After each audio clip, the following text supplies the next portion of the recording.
Hello friends, welcome to Mitra kitchen. இன்றைக்கி நாம் மித்ரா கிச்சனில் ஒரு சூப்பரான பிரேக்ஃபாஸ்ட் தான் பார்க்க போகிறோம். பிரேக்ஃபாஸ்ட்னு சொல்லலாம், ஈவினிங் ஸ்நாக்ஸ்னு சொல்லலாம்.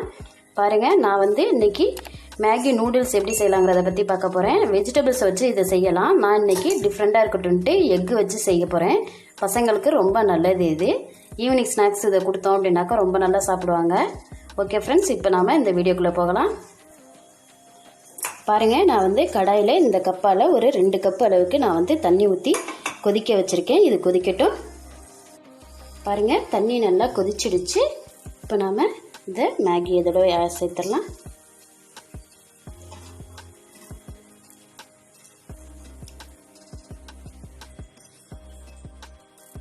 இதை போட்டோன்னா அது தனித்தனியாக ஆகிடும். இப்போது அதிலேயே மசாலா வச்சுருப்பாங்க. அந்த மசாலாவையும் இதோட சேர்த்துடலாம். 2 பாக்கெட் சேர்த்துடலாம்.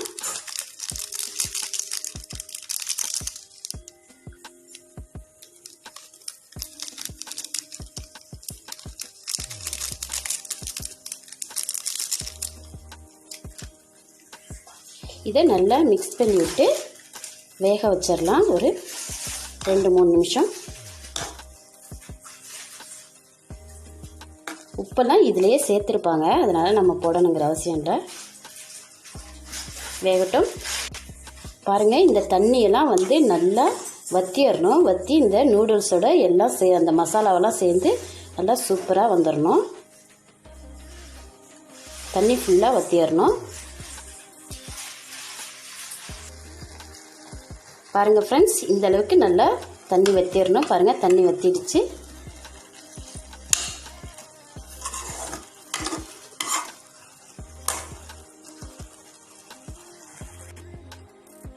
பாருங்கள், கடாயை அடுப்பில் வச்சாச்சு. ஒரு 2 ஸ்பூன் அளவுக்கு நாம் எண்ணெய் ஊற்றிக்கலாம். எண்ணெய் காயட்டும். எண்ணெய் காஞ்சிருச்சு. நாம் வெங்காயம், நான் ஒரு 2 வெங்காயம் எடுத்து கட் பண்ணி வச்சுருக்கேன். அதையும் இதோட சேர்த்துடலாம்.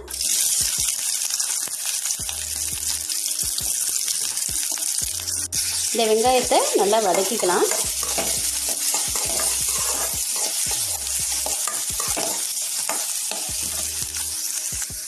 பாருங்கள், வதங்கிடுச்சு. இதோட நான் ஒரு பச்சை மிளகாய் எடுத்து சின்ன சின்னதாக கட் பண்ணி வச்சுருக்கேன். அதையும் இதோட சேர்த்துடலாம்.